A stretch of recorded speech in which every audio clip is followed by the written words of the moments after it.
Welcome, friends. So, by now, you have probably experienced the power of tapping. You feel calm in your body, you feel a release, and maybe it's left you wondering what is actually going on? What is happening in my brain? Why does this work so well? Well, we are going to answer all of those questions, and I'm so excited to introduce our guest. So, let me tell you a little bit about David Feinstein. So, David is a clinical psychologist and a pioneer in developing innovative therapeutic approaches, leading to 9 national awards for his books on consciousness and healing, including the USA Book News Best Psychology Mental Health Book of 2007. He is the recipient of the Marquise Who's Who Lifetime Achievement Award. He has served in the faculty of the Johns Hopkins University School of Medicine and Antioch College, and his wife, Donna Eden, has built one of the world's largest organizations teaching the hands-on use of energy medicine. You can learn more about all their great work at energypsyched.com. David, thank you so much for being with us. Thank you very much, Jessica. It's great to be here with you again. And like I said in the beginning, it's easy to experience the power of tapping, but then sometimes we get confused and we're wondering, why is it so powerful? I know that's a question that we continue to ask ourselves. Can you tell me before we start, with the official presentation, I want to just hear about your passion. Why do you believe that the research is so important when it comes to spreading the power of energy medicine and energy psychology? My very first job as a PhD after I graduated was in the Johns Hopkins University School of Medicine in the Department of Psychiatry. And one of my research assignments, I was part of a team, was to look at the therapeutic innovations. This is 1972, before many of your listeners were even born. But in 1972, there were more than 400 new therapies. That is, often with copyrighted names and the whole works. And they had books, and at Hopkins we're just trying to make sense of this explosion of new techniques, new directions. They for years therapy was just psychoanalysis. And then behavior therapy came in, then cognitive behavior therapy, and then humanistic psychology. And all these developments started to explode in the 60s in particular, and with the human potential movement. So we wanted to see, well, what works and what's actually going to, and when you look at what was there, back in 1972, you don't hear about most of them. You don't hear about primal screen as a current therapy. You don't hear about a lot of these because they shouldn't be applied reliably to people's concerns. And even though there's a lot of enthusiasm about them for a while, and I think they did people good, but it maybe wasn't because of the technique. It was because of the setting and all of the excitement that people had about it and the way they supported one another. So I'm not saying that primal screen was irrelevant or that it didn't work, but there wasn't research to really demonstrate, to pull out the best of these 400 methods. Which ones should we really be teaching here at Hopkins was one of the questions that was being asked. So that was where my career started, was in that question. And when I first saw tapping, it looks so strange. Let's face it. It just looks strange. There's nothing in my training as a psychologist that resembles this. And so I wanted to look at the research, but in 2000, when I first got introduced to it, there was no research. So that made me really, wonder. We'll talk about the research that exists now, but that's part of why research feels so important to me. And another reason is that by doing the research, you start to figure out how it works, because how is it that tapping on these points on the skin change deep-seated psychological problems? How can that be? So that's another reason that research. So one part is efficacy research, and another part is research on the mechanisms. So those are all questions that I think that researchers are able to answer for us. Yeah, it's been so interesting, even my own journey for the last 12 years to see just the advances that we've made in 12 years have just been huge. And it's really only just the beginning. So it feels like we're part of something that's still so new and exciting. With that, tell me a little bit about energy psychology and just these main pillars around it. Yes. There's more than 100 books on tapping or some form of tapping.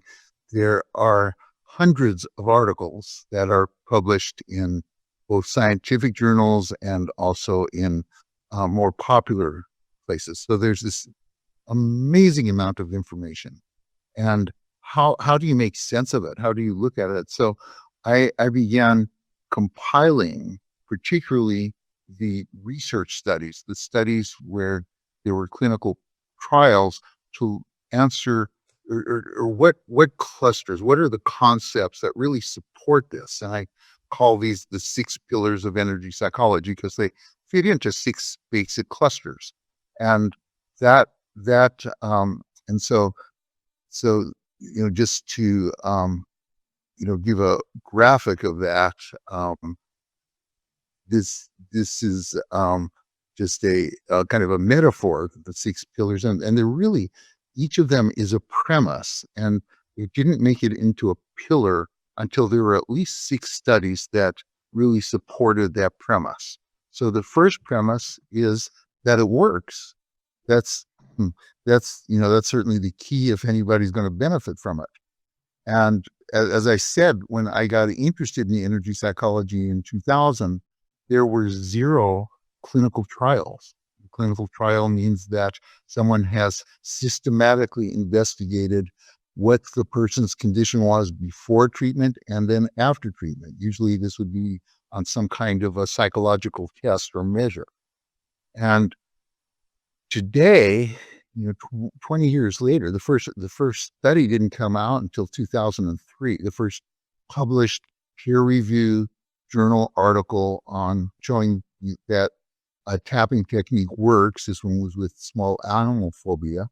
Um, there have been 115 clinical trials, and of those, 113 show that there is a benefit that is measurable, that is statistically significant between before and after the treatment. So that is impressive. Almost every study has shown that it works. And beyond that, there is a statistical technique, which is called meta-analysis, where you look at a group of studies.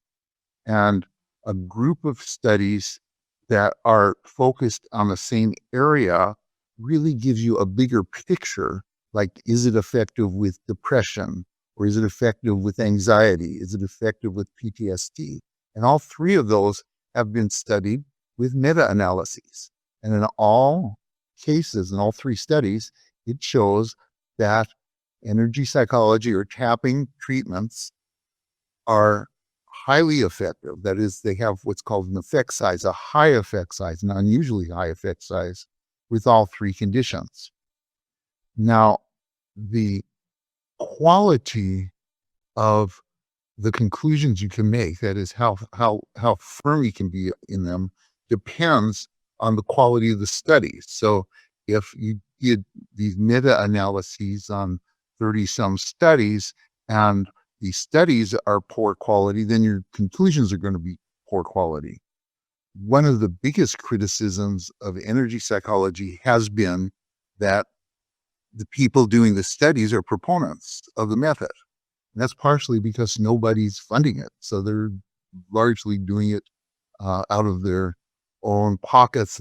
Many of them were not researchers when they started. They just wanted to, they were so impressed with the results that they just wanted to systematize provide some data showing that what they're experiencing with their clients really is part of a larger picture. But there are two studies that where the investigators were clearly not proponents of energy psychology or tapping. And these are very interesting because one of the ways to find out which approaches are the most effective is to compare different studies with the same clinical population. So in this case, these were traumatized children in each of the studies. And each one compared about a dozen different treatments, standard treatments like cognitive behavior therapy, EMDR, et cetera, et cetera. And in each of them, in both of these two studies, there was one energy psychology approach that in one case it was thought field therapy, in another it was EFT. And in both of them, the tapping therapy was either the most effective in one of them, excuse me,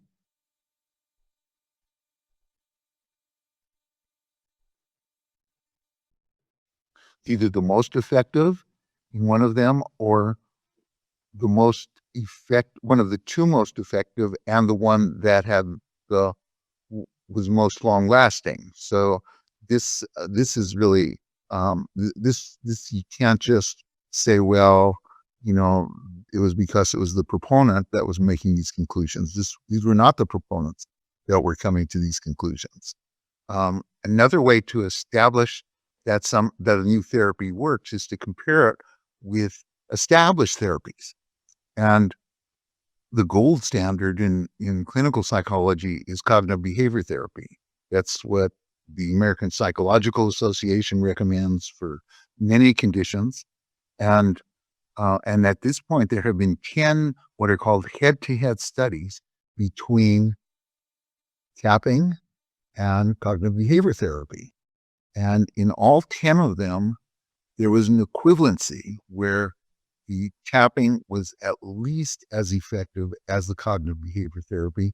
And in 9 of 10 of these, there was some advantage in either speed or impact or improvements that were maintained on follow-up. So this, if you're a clinician, if you're kind of an unbiased clinician, a researcher looking at this data, you have to start paying attention to it. Not that they are, because there's still a lot of prejudice against the field. And part of it is because it looks so strange. Part of it is because there are vested interests. Part of it is because in the early days, we had no research, as I said, but giant claims. In 1985, the first popular book on tapping was called The 5-Minute Phobia Cure. And clinicians who were, spending months helping people overcome their phobias would say, yeah, okay, well, show me the data, show me the research. There was no research. So the early introduction of energy psychology resulted, unfortunately, in some very negative impressions. And it's, the saying, you never get a second chance to make a first impression, has really haunted this field all the way, all the way till now. Excuse me. That's it's so fascinating. Do you feel like there is starting to be a shift? Obviously you just mentioned it wasn't the best start. Now we're starting to get research. And I keep seeing, I don't have the data. I just personally am hearing from people who were trained professionally, psychotherapists, social workers, different counselors, who now are incorporating it into what they have been doing before. I think that's what makes tapping so unique, is that you can also incorporate it into the work that you're already doing. Exactly. And in fact, we did a study of the professional members of ASAP and a survey, and 2/3 of them were incorporating tapping into what they already do. They weren't using it as a standalone technique. So there, the estimates now are that there are tens of thousands of therapists who have incorporated some form of tapping into their practice. And so you're right. I think that because of the research, because it works, because the public, largely because of tapping solution, having your giant, um, summits every year, attended by 500,000 people or more, that when the public really gets onto something, the professional therapists in the same area have to pay attention to it. So all that I think has contributed to the growth. However, many of the main institutions have not embraced it, and that's what we're working on. We want the military, we want the VA, we want um, large hospitals to really understand that this is a more effective technique than many of the things that are already being utilized. And so it's a little frustrating to see how many people could be helped more effectively than are. I do have hope though, because I hear so much of the individual people in those bigger organizations bringing it in, this grassroots of a nurse knowing using it when she's working with kids who are scared of getting their shots, or I hear so many stories because it is so easy. I think the conversations change into, it's not about tapping against the world anymore. It's not tapping against other types of therapy. The way that I look at it is there is room for all of this. And there's something incredibly beneficial in having this as a tool, along with so many other things. Absolutely. And it is absolutely true that a lot of people are just using it under the radar and Mhm. it's not talking about it. They're not, in their case notes, they'll talk about it as a relaxation technique, and supervisors are kind of tolerating it. But more and more, as you say, the institutions are also starting to recognize that this is not going away. It's been around for 40 years. It's not going away. Right. All right. Well, let's talk about that next pillar. Yeah. So the next pillar is speed. It's very fast.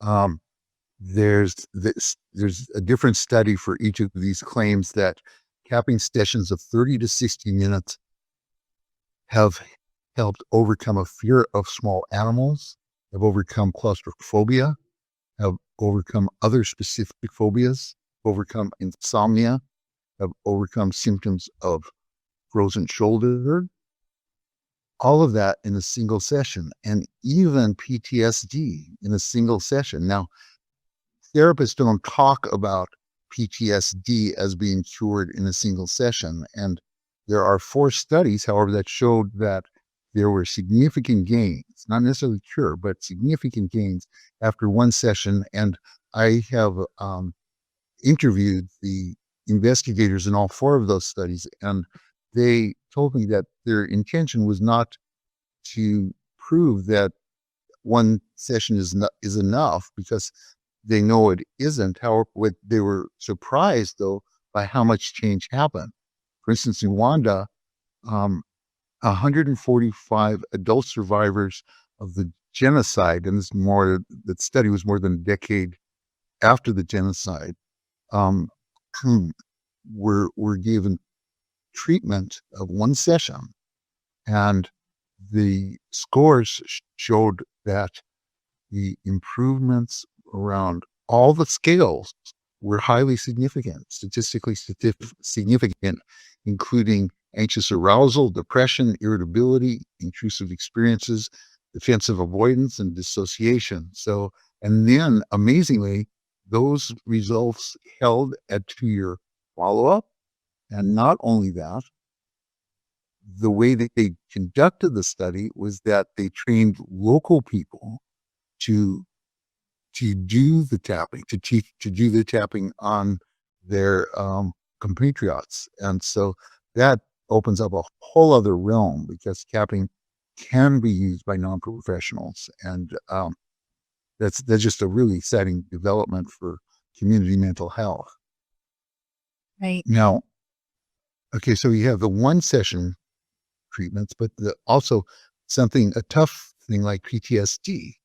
Um, One study of comparing or using EFT with PTSD in a public health facility in Scotland allowed subjects to receive up to 8 treatment sessions.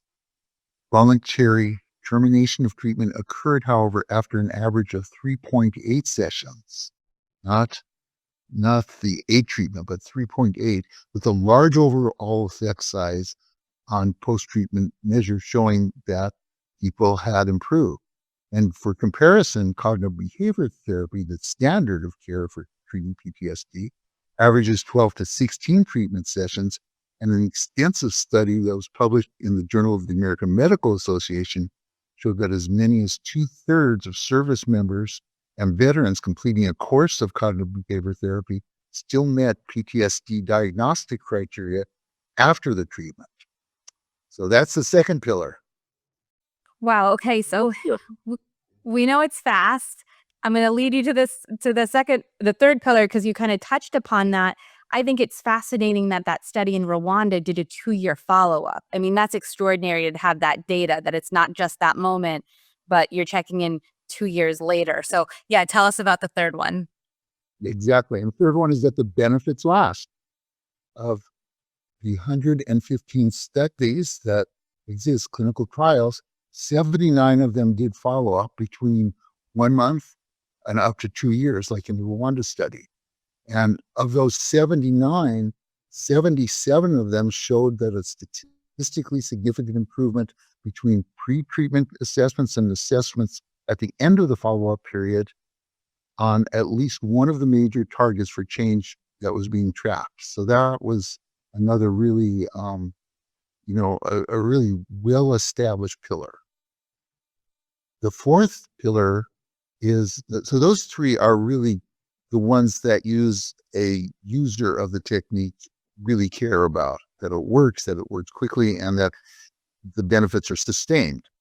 The fourth pillar is one that is more interesting to researchers, which is that when you do research, one of the ways that you find out if something worked is by asking the client. So it's very subjective. But another question that researchers ask is, are there what's called biological markers? That is, are there physiological changes that have nothing to do with, or that are different from subjective reports? And indeed, there have been. There have been beneficial changes in hormone production, cardiovascular function, immune response, gene expression, brainwave patterns, and blood flow in targeted brain areas. So that's quite a list of areas where tapping, often one session, brought about these measurable biological changes. So the fifth pillar is, well, is it the tapping? After all, you are using wording, you are making what are called cognitive interventions by saying things like, even though I have this anxiety, I deeply love and accept myself. You are using exposure therapy by bringing to mind something that was traumatizing. So there's a lot of elements of other therapies within tapping protocols. And the criticism has been that, well, that's what makes the change. It's not the tapping. And so there have been now 6 comparison studies to investigate that. And what you do is you take a tapping protocol and then you remove the tapping and substitute it with something else so that they're identical comparison, except for one has tapping, one has something else. And the something else in one case was diaphragmatic breathing, and another case was mindfulness technique, another case was sham points, that is tapping on points that are not known acupuncture points. And in all of these studies, there's different interpretations, but in all of these studies, the condition that included the tapping was considerably more effective than the condition that didn't include the tapping. So we have a good basis for knowing that, yeah, it is the tapping. It's not the words. The words are important. I think the words are really important, but the tapping itself is definitely part of what creates the speed and the power of the technique. So the sixth pillar, um, and that is that there are studies now showing that when you do this tapping, that you are sending signals that go to areas of the brain that have to do with what you're tapping on. And they may be activating signals or they may be deactivating signals. They may calm the threat response or they may increase confidence. And there's been only 2 imaging studies so far that really support this, but it's consistent with everything we can see in the clinical trials that the tapping sends signals to the brain that, that the words and the images that you tap on um, allows the therapist to target where the signals go. And we'll talk about that more in a moment. But here are 6 empirically supported premises that can be thought of as the pillars of energy psychology. That's fantastic. Thank you. And so you're just talking about what's actually happening while we're tapping. And I think that's what so many people desperately want to understand exactly what's happening as I'm tapping on these points. So I love you to share that with us. Yes, good. Now the pillars do tell us a lot, and they sigh a tremendous amount of information. But there's one really important question that they don't answer, and so we know the benefits last, but why do the benefits last? What is happening in the brain when tapping leads to such fast and durable results? And I'm going to present a guess, a hypothesis, and then we'll explore it, okay? Okay, so the hypothesis is that the improvements are durable because tapping protocols reconstruct the neural circuits that maintain maladaptive mental models. Now that's a mouthful, and we're going to break it down into 7 little pieces so it becomes very understandable. Okay, and the first is that tapping on an acupoint generates an electrical signal to remote areas of the body through the body's connective tissue. And the transmission is nearly instant because of the high concentration of the semiconductor collagen within the connective tissue. So that's a really important thing is, well, what does tapping do? I tap on the skin, on the skin of my hand, and it does something to my brain. I mean, how is that possible? Well, we know now that there are molecules in many cells that when you tap on them or stimulate them in other ways, they're called mechanoreceptors, well known, that they generate electricity. So it converts the mechanical stimulus into electrical impulses. It's called piezoelectricity. And so that's what's happening. And how it gets to the brain or other areas of the body, the immune system, etc., is that the entire connective tissue that makes up it's kind of the infrastructure of our physical body has this collagen which conducts electricity. So it doesn't have to go from cell to cell or neuron to neuron through synapses, and it goes directly through the wiring of the nervous system. So that's the first piece of that hypothesis that's up there. Let me ask you a quick question, David, if that's okay. So we were talking about the research. We're talking about the pillars, and it seems like although we need a lot more research, it's definitely more established than it's ever been before. There's been research conducted by people who weren't supportive of tapping that has shown its effectiveness. So, the question of does it work seems to be answered by a lot of these studies. Seems like the big question that's left is how does it work? Is that right? So here you're kind of giving us an idea of what you believe could be the reason why, but that's still the thing that we have yet to discover. One of the leaders of the American Psychological Association, a real opinion maker, was arguing with me about this very point. And he said that as long as there's no plausible explanation, that it doesn't matter how much research you show me, I'm not going to believe that it's the tapping. I'm going to believe it's something else. And so that's a mood that's out there. So I'm not ready to claim to put down the flag and say we won that one, because we haven't in the minds of the professional community.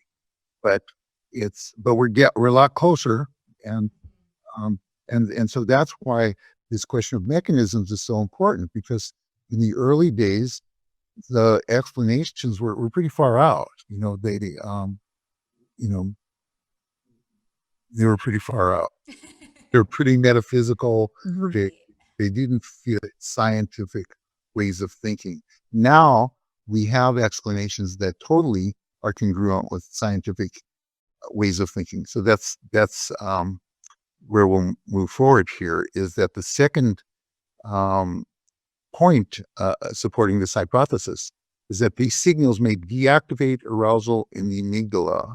So you think of a height, if you have a height phobia, and the amygdala goes into a threat response, but and the tapping sends signals that to the amygdala and other areas of the limbic system that are able to deactivate the threat response.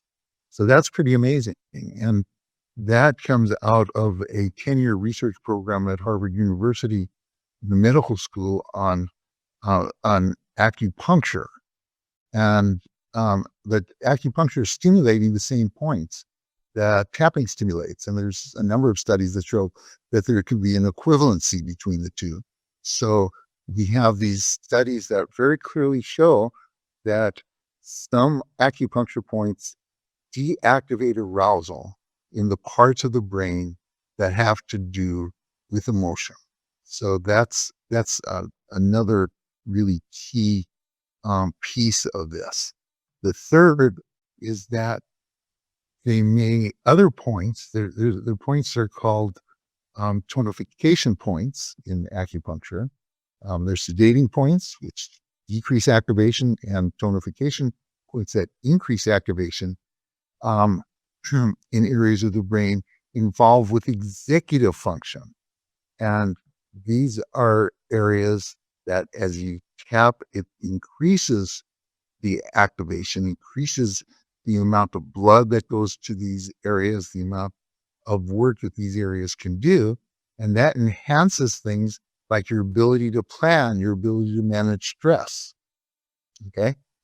So that's the third one. The fourth one is that the words or the images the therapist asks the client to bring to mind during the tapping activate brain areas that govern the issue being addressed. So whatever you're saying or whatever you're thinking or whatever you're imagining um, is going to be activating different areas of your brain. Not a surprise, but that's a really important piece of understanding this explanation of why tapping masks, because the areas of the brain that are aroused by the words or images attract the signals generated by the tapping, which is an amazing thing. Now, there isn't good research on this yet, but the two imaging studies that do exist, one by one of the other speakers on on the capping summit, Peter Stapleton, has done amazing work, just amazing researcher, and show that this is the case. And also all the clinical trials are consistent with this explanation that the words are images that get certain parts of the brain to light up, attract the signals that are generated when you tap.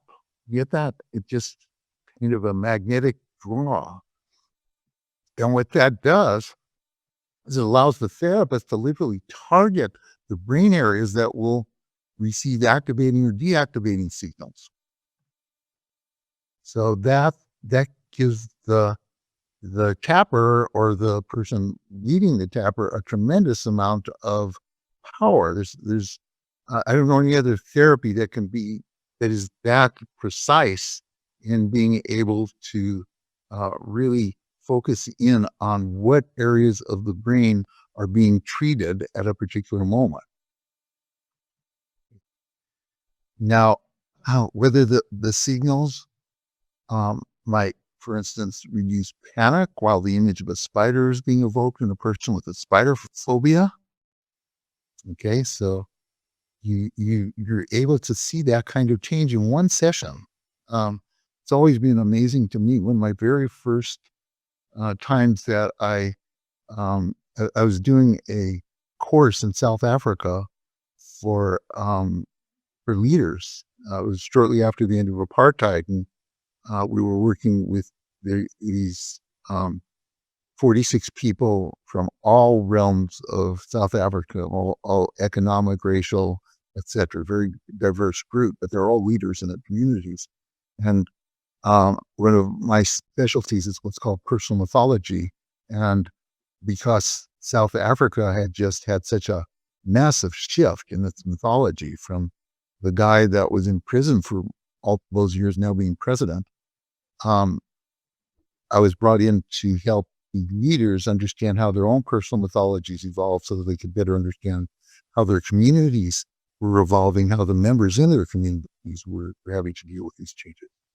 And it was when I was first learning tapping, and it was the first time I kind of publicly went out and used it. And what I did was to, and well, I didn't know how I was going to introduce it to the group, but the first night, a woman who, we're all in this lodge, is at a game reserve, and we rented the whole game reserve for the conference. And a woman at the end of the evening says, I am really scared to go back to my cabin because I have a fear of snakes.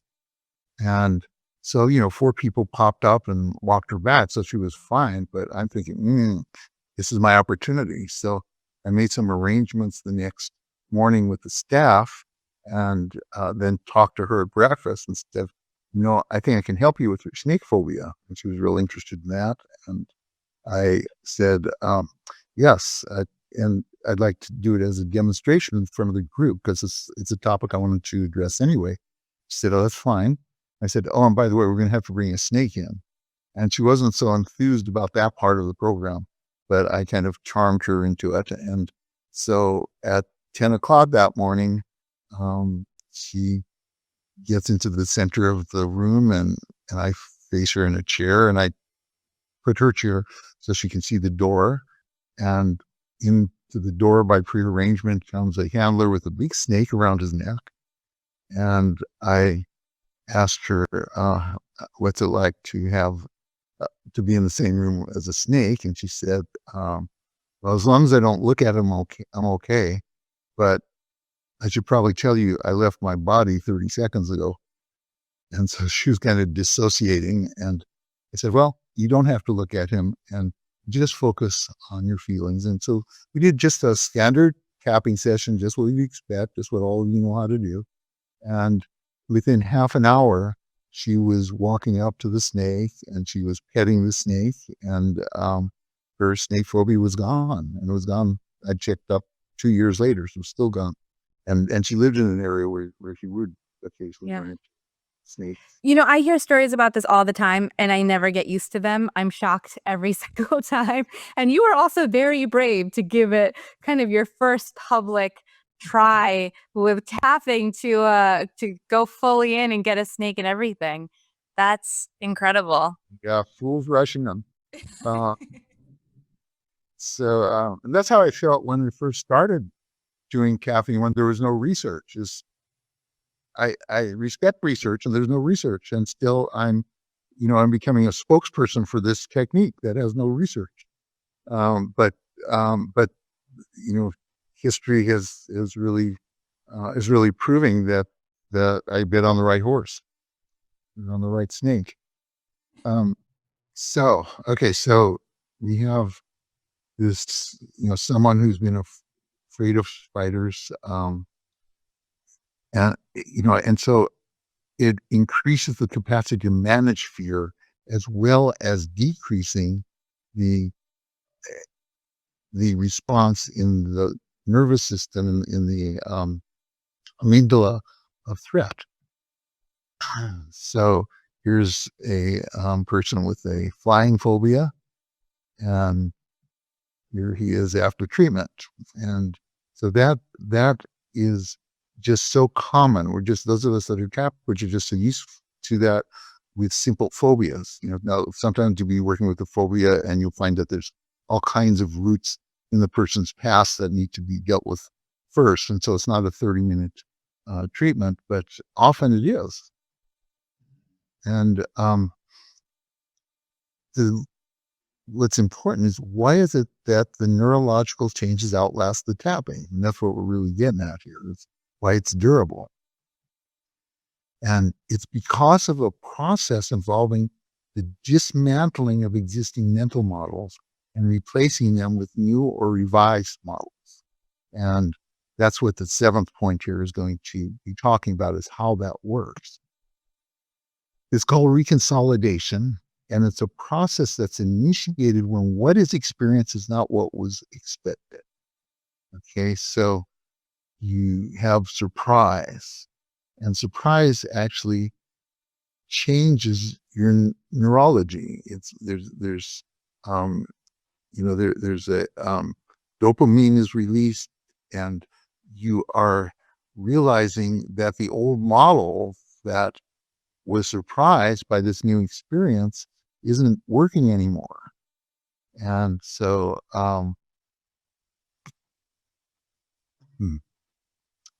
for instance, you show the spider.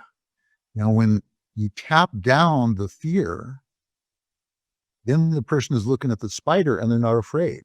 And that doesn't fit the old model. That is a shock. How could this possibly be that I'm thinking about a spider and I'm not anxious? My whole life I've been anxious. So when a learned rule, that's a rule, I'm to be anxious when there's a spider, is violated, when the learned rule is violated, when what you expected is different from what happens, your brain gets the message that the old rule doesn't apply anymore. Now, neurologists call this a prediction error. And prediction errors open your neurons to learning a new association. So tapping on an irrational fear of spiders, for instance, turns off the threat response. So the person is amazed by being able to imagine a spider with no sense of discomfort. And that's the prediction error. The old rules don't apply, and the new experience becomes the new normal. And that's the key here, is that when you, using tapping, are able to change the neural landscape so that the accustomed experience that they want to change isn't happening, that's a shock. And it changes everything. So it really does become the new normal. And so that's it in a nutshell. And other therapies are sometimes able to do this. The reconsolidation theorists believe that all therapies that are effective in changing longstanding patterns are in some way evoking the reconsolidation process, whether they are conscious of it or not. that it just kind of happens in their protocols. But the fact that we can so quickly deactivate the stress response so that the person right there in the session was really upset, and now they're not upset with the same cue in front of them is really remarkable. And I think that's part of the kind of hidden power of tapping, is that it does that all the time, whether even though you're not thinking that that's what's happening. That's the those are the ingredients that need to occur in order to shift these deep mental models. So Yeah. that's it in a nutshell. Well, for those who've experienced it, I think another aspect of the shock is not just what you're thinking, how your brain is reacting, but how your body is Yes, reacting. absolutely. Right? Because it's one thing to tell yourself you're not scared. It's very different when your heart doesn't feel like it's, pumping out of your chest and you're not, sweating. Now, a quick question about some of these phobias. When it comes to having a fear of snakes, it's not the most unhealthy fear. If I saw a rattlesnake, I should feel pretty scared and move away. Does it have any? Sometimes people wonder, can you go too far? Or even with pain, if I completely let go of this pain with tapping, which we see a lot, does it mean that I'm not listening to my body? Is there kind of a downside to this? Right, it's a good question. It actually turns out that tapping does not make people stupid. Wh- They, even if they got over their height phobia, they don't start jumping off tall buildings. Um, that's seen clinically all the time. That there will still, what it actually does is, because it takes the charge away from the issue, it makes you more rational about the issue. And also, as we saw, it strengthens the frontal cortex. It strengthens the executive regions of the brain, which increase good judgment. So for things like phobias, that has not been a problem. No, I've never heard anyone report that as a problem, that somebody um, was, because they got over their phobia, they did something that showed really bad judgment. Um, Now, in terms of pain, that's a more complex question, because it's pain is the body's warning signal. It's telling you to not put pressure on that foot, or that it's telling you to really be gentle with this, and needs healing. And it's it's my experience is that this has not been a problem either. I don't know what your experience has been. You guys have done a lot of work, more work than I have with pain. Well, I agree with that. It doesn't make you stupid, that it's quite the opposite, that it does make you a lot smarter, because when you're feeling calm, you're resourceful and you're more creative, you're more innovative. And I see it often with people with pain or a health challenge. They feel the physical relief, but then they say, but then I got inspired to look at my diet, or then I got inspired to talk to this other person and to look at this different thing. When you are dealing with chronic pain, there's this hopelessness that often comes with it, where you're not looking for possibilities and ways to support yourself when you feel like nothing ever works. And when something finally works, like tapping, it opens you up to seeing, how else can I support my body? So I do feel that it makes you smarter, that it's not just that one thing. I mean, I see it all the time with all the women I work with for weight loss. It starts with, the maybe the self-hatred and the way that we punish ourselves, and we try to force ourselves to be a certain way or to eat a certain way. And when we let go of the pressure, there's this fear that if I let go of the panic and the pressure, then nothing will control me and I'll eat everything. But the opposite happens. You let go of the fear and the pressure, and suddenly you can navigate a healthier relationship with food that felt impossible before. So, just looping back to what you said, think it just makes you smarter, so you find more ways to support yourself. Right, exactly. And it is, s- and you give a beautiful example there of how the tapping is activating the executive regions of the brain, which have to do with good judgment. Yes. Amazing. All about that good judgment. Um, David, one final question. What is your hope for the future? We've come a long way. We have a long way to go. What do you hope to see happen in the next 5, 10 years when it comes to science and research around this? Well, I gave my first keynote to one of the energy psychology groups about, let's see, maybe 18 years ago. And I said the tipping point is will happen within 5 years. And every year I say the tipping point will happen within 5 years.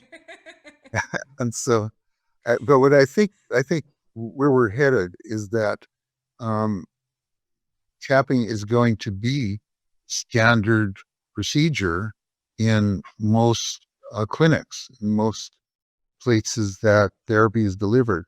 I think tapping will be standard procedure in hospitals before and after surgery. I think that it's just that powerful. Now there's other techniques, EMDR, that are also powerful, and I think that each will find its place. But specifically these somatic interventions, these interventions that really are doing things with the body, tapping on acupuncture points does all kinds of things in the body. That these somatic therapies are going to be more and more mainstream, more and more incorporated, more and more valued. I think so too. And when that happens, that's going to be a big part due to all of the amazing work that you've done. So thank you for spending time with us today, but also just the years of commitment and research and just being an advocate for this. You've really been a pioneer, and I'm so grateful to have this chance to speak with you. Thank you. Thank you, Jessica. Really a pleasure. I'm so glad that you guys and they're at Tapping Solution are running this summit and just doing so much to bringing this work out into the world. Thank you for including me.